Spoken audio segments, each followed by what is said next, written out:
गांव के लोगों को एक क्रूर हीरो के आतंक का सामना करना पड़ा, जिसने अपनी चाकू से एक निर्दोष गोरे आदमी की जान ले ली थी। उसके बाद एक गद्दारों के समूह ने AK-47 के साथ गांव पर धावा बोल दिया। उन्हें मजबूर किया कि वे बारिश में कूदें और मदद की गुहार लगाएं। गांव वाले, जो पहले खुद को सुरक्षित समझते थे, अब बेताब और डरे हुए थे। भले ही उन्होंने हर संभव प्रयास किया, लेकिन उनके भाग्य में गद्दारों द्वारा मारे जाने की सजा लिखी थी। उस समय जब अमेरिकी मिलिट्री को इस स्थिति का पता चला, उन्होंने तुरंत डोरमैन एयरक्राफ्ट कैरियर और अत्याधुनिक F-15 फाइटर विमानों का प्रदर्शन किया।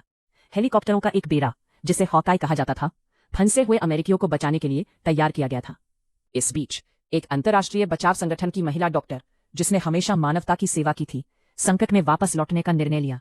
वो जानती थी कि उसकी उपस्थिति से मदद मिल सकती है, लेकिन उसे ये नहीं पता था कि उसकी जान भी खतरे में है। जब समुद्री डाकू स्क्वाड ने उसे खोजा, तो उन्होंने उसे मौजूदा संकट के बारे में बताया। डॉक्टर का दिल एक पवित्र माँ की तरह धड़क रहा था। उसने कहा, आप सभी को यहां से ले चले। लेकिन कप्तान, जो अपनी टीम के जीवन के लिए जिम्मेदार था, जानता था कि यह आसान नहीं होगा। वो सिर्फ उसके अभिनय करने की क्षमता को ही छीन सकता था। वो डॉक्टर की बातों को सुनकर असमर्थ था, फिर भी उसने सहमति दी। जब वे ग्रामीणों को खाली करने का प्रयास करने लगे, तो उन्हें महसूस हुआ कि यह एक पलायन था। विद्रोही सेना गांव में घुस आई थी और वहां एक क्रूर नरसंहार शुरू हो चुका था। गैसोलीन से जलते हुए शव और खून से लथपथ जमीन ने उस दृश्य को और भी भयानक बना दिया। कप्तान ने सभी टीम के सदस्यों की निगाहें अपनी ओर देखी। उन्होंने अपनी आंतरिक संघर्ष को महसूस किया और अंततः निर्णय लिया कि उन्हें वापस मुड़कर ग्रामीणों को बचाना होगा। हेलीकॉप्टर ने लैंडिंग की और ग्रामीणों को आशा की किरण नजर आई, लेकिन समय की कमी के कारण उन्हें बूढ़े लोगों और बच्चों को पहले निकालना पड़ा। जब हेलीकॉप्टर उड़ने लगा, तो वह दृश्य, जिसमें गांव जल रहा था और लोग खून में लथपथ थे, महिला डॉक्टर को पूरी तरह से तोड़ दिया। उसकी आंखों में आंसू थे और उसकी आत्मा ने उस दर्द को महसूस किया। कप्तान ने अपनी टीम के साथ मिलकर एक मजबूत निर्णय लिया। उन्होंने वापस जाने और ग्रामीणों को बचाने का निश्चय किया। उस समय हेलीकॉप्टर की आवाज सुनकर ग्रामीण उत्साहित हो गए थे, लेकिन उन्हें यह नहीं पता था कि उनके साथ जो कुछ भी हो रहा है, वह केवल एक शुरुआत थी। जंगल की घनी हरियाली में छिपी हुई एक गहरी रात थी, जब कप्तान आर्यन ने अपनी टीम को कामरों की ओर बढ़ने का आदेश दिया। रात का सन्नाटा केवल पेड़ों की सरसराहट और दूर कहीं गूंजती आंधी की आवाज से भरा था, लेकिन कप्तान के मन में एक भारी चिंता का बादल छाया हुआ था। उन्हें सूचना मिली थी कि उनके हेलीकॉप्टर पर लगातार हमला हो रहा था और उन्हें नाइजीरिया से वापस लौटने का कोई रास्ता नहीं था। जंगल की गहराई में घुसते हुए कप्तान की आंखें चमकती हुई चिंगारी की तरह थी। जब उनकी टीम एक गांव के पास पहुंची, तो उनके सामने एक घृणित दृश्य उपस्थित हुआ। विद्रोही, जो AK-47 राइफलें थामे हुए थे, गांव वालों को बारिश में कूदने के लिए मजबूर कर रहे थे। उनकी हंसी, जो पहले जंगल की शांति को तोड़ रही थी, अब दर्द और डर की चीखों में बदल गई। कप्तान आर्यन का गुस्सा भड़क उठा। वह अपनी भावनाओं को काबू में रखने की कोशिश कर रहे थे, लेकिन क्रूरता का यह दृश्य उनके दिल को चीर रहा था। उन्होंने अपने साथियों को इशारा किया और फिर जैसे ही मौका मिला, उन्होंने 2 विद्रोहियों को तुरंत मार डाला, जो गांव वालों को जलाने के लिए तैयार थे। उनकी टीम ने भी तुरंत कार्रवाई की और कुछ विद्रोहियों को समाप्त कर दिया। जैसे ही वे एक घर के अंदर पहुंचे, उन्होंने एक महिला पर हो रहे अत्याचार को देखा। विद्रोही दरवाजे से बाहर निकल रहे थे। उन पर हमला किया गया। कप्तान ने अपनी टीम को निर्देश दिया और एक के बाद एक विद्रोही धराशायी हो गए। गांव में हाहाकार मच गया और विद्रोही एक एक कर समाप्त हो गए। लेकिन जब सब कुछ शांत हुआ, तो कप्तान की चिंता वापस लौट आई। उन्होंने सुना था कि विद्रोही उनके पीछे है। क्या इनमें से कोई शरणार्थी विद्रोहियों के साथ मिला हुआ था? उन्होंने अपने साथियों से कहा कि वे नए शरणार्थियों की पहचान करें। इस बीच एक छोटा काला पैर छिपा हुआ था। स्नाइपर ने उसे पकड़ लिया और एक गोली चली। कप्तान की आंखें चौड़ी हो गईं। गैस के मुंह से एक रहस्य निकला, जो उनके लिए अदृश्य था। ये पता चला कि इनमें से एक शरणार्थी, यासुओ, विद्रोहियों के लिए महत्वपूर्ण था। कप्तान ने शरणार्थियों को बंदूक की नोक पर खड़ा किया। यासुओ, जो पहले डर में था, अब अपने गांव वालों की रक्षा के लिए खड़ा हो गया।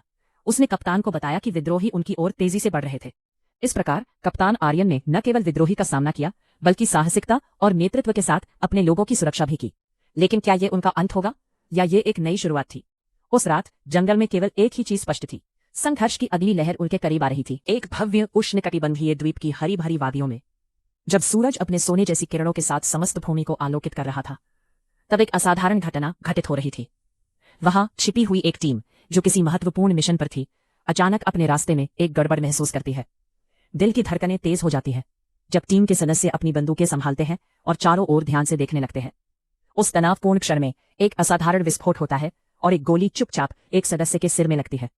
बॉस की आवाज घबराहट में उठती है, जीगे, जल्दी पट्टी बांधो। जीगे, जो एक अनुभवी सैनिक है, तुरंत अपने जीवन के सबसे भयानक पल का सामना करता है।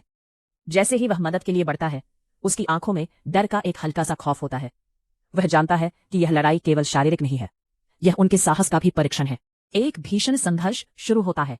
दुश्मन की टीम, जो अत्याधुनिक तकनीक से लैस थी, उन्हें चारों ओर से घेर लेती है। एक ओर वॉट्स, एक युवा और उत्साही सैनिक, अपने साथी की मदद के लिए दौड़ता है, जबकि उसके दिमाग में केवल एक विचार है, मैं इससे बेहतर हूं। लेकिन जैसे ही वह सोचता है, दुश्मन का रॉकेट हमला होता है और धुएं और धूल में सब कुछ बदल जाता है। लड़ाई में उन्हें 8 दुश्मन सैनिकों का सामना करना पड़ता है, जो कुशलता से युद्ध कर रहे थे। वॉट्स की नजरें जीगे और उन पर पड़ी होती है, जो एक साथ मिलकर लड़ने का प्रयास कर रहे हैं। उनके खिलाफ दुश्मन की संख्या बढ़ती जा रही है और हर पल युद्ध का मंजर भयानक होता जा रहा है। वॉट्स को अपनी टीम का बचाव करना है, लेकिन एक पल की चूक उसे और उसके साथियों को संकट में डाल देती है। लीना, एक मेडिकल अधिकारी, कोमा में है और उसकी सुरक्षा के लिए हर कोई प्रयासरत है। वॉट्स की गहरी आवाज उसे फिर से जगाने की कोशिश करती है, लीना, तुम ये कर सकती हो। उसकी आंखें धीरे धीरे खुलती हैं और उस क्षण में एक नई आशा का संचार होता है। लेकिन दुख का अंत नहीं होता। उनका एक साथी, यास, गंभीर स्थिति में है। जब अन्य लड़ाकू सैनिकों के साय में वॉट्स, शौके और रीड अपनी रणनीति बनाते हैं, तो दुश्मन का हमला और भी तेज हो जाता है। रीड के पास केवल एक बम बचा है और उसे इसे सही जगह पर लगाना है। उनकी स्थिति अत्यंत खतरनाक होती है, लेकिन वो अपनी टीम की सुरक्षा के लिए दृढ़ संकल्पित है। जंग का यह मंजर न केवल भौतिक संघर्ष है, बल्कि यह साहस, दोस्ती और बलिदान की कहानी भी है। सभी ने मिलकर दुश्मन के रास्ते में बम रखकर अपनी जान को जोखिम में डाल दिया। जैसे ही दुश्मन ने आगे बढ़ना शुरू किया, रीड ने अंतिम बम को खोला। सभी बलिदान और संघर्षों के बीच शरणार्थियों ने भी अपनी अस्तित्व की लड़ाई लड़ी। एक नदी पार करते समय फैटी जोगे ने अपने शरीर से एक महिला की रक्षा की, उसके अपने जीवन को दांव पर लगाकर।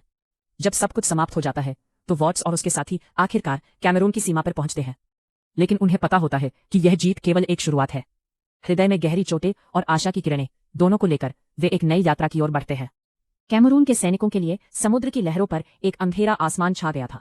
वहां एक सन्नाटा था, जिसे केवल हवा की हल्की सरसराहट और दूर से आती हुई लहरों की आवाज तोड़ रही थी। सैनिकों के चेहरों पर चिंता और साहस का मिश्रण था। वॉट्स, एक अनुभवी कमांडर, अपने साथी रीड के पास खड़ा था, जो कि एक घातक स्थिति में फंसा हुआ था। उसकी आंखों में दृढ़ता थी, लेकिन वे अतीत के बोझ से भरी हुई थी।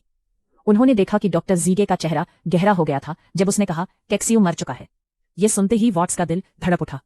कैक्सियो, उनका साथी, अब कभी वापस नहीं आएगा। रीड, जिसका हाथ अब भी घायल था, संघर्ष करते हुए अपने साथियों की ओर बढ़ने की कोशिश कर रहा था। उसकी आंखों में एक अनकही कहानी थी, एक साहस की जो हर पल बढ़ती जा रही थी। तभी अचानक एक लड़ाकू जेट ने उन पर संपर्क साधा। दुश्मन का खतरा तेजी से बढ़ रहा था।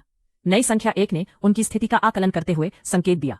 उस पल ने उनकी दिल की धड़कनें तेज कर दी। जेट ने अपने हथियारों का स्विच चालू किया, जैसे कि उसने उन्हें एक नई आशा दी हो। हम इसे कर सकते हैं, वॉट्स ने चिल्लाया, और उनके बचे हुए साथी एकजुट हो गए। नए नंबर 1 ने दुश्मन की सीमा पर निशाना साधा और लाल बटन दबाया। 4 मिसाइलें धड़धड़ाते हुए आसमान में उड़ गई और युद्ध के मैदान में आग लग गई। ये एक अद्भुत दृश्य था, जहां आग की लपटें और धुएं ने दुश्मनों के दिलों में डर पैदा कर दिया। सैकड़ों दुश्मन समुद्र में समा गए, जैसे कि वे केवल एक ख्वाब थे। फिर 3 हेलीकॉप्टरों ने उन्हें पीछा किया। कैमरून की सीमा के निकट वॉट्स की आंखों में आग थी। यदि ये प्लेन उड़ान नहीं भरता, तो उनके साथी का जीवन खतरे में था। अगर प्लेन उड़ान नहीं भरता, तो सभी शरणार्थी भी मर जाएंगे। हमें इसे करना होगा, वॉट्स ने अपने दिल की गहराई से कहा। कैप्टन, जिस पर सबकी नजरें थी, तेजी से सीमा की ओर भागा। उसने ऑर्डर दस्तावेज निकाला और दरवाजे को खोलने का आदेश दिया। एक पल के लिए समय थम गया। सुपीरियर ने वॉट्स के प्रति अपनी कृतज्ञता व्यक्त की। आपने इसे सफलतापूर्वक किया, उसने कहा, संक्रमित मरीज को वापस लाते हुए। उस क्षण ने उन्हें सभी को एक साथ बांध दिया। उन्होंने एक आपदा को टाल दिया था। फिल्म समाप्त होती है, लेकिन उस सुबह के साहसिक कार्य की दास्तान हमेशा जिंदा रहेगी, जहां एकजुटता और साहस ने उन्हें बचाया।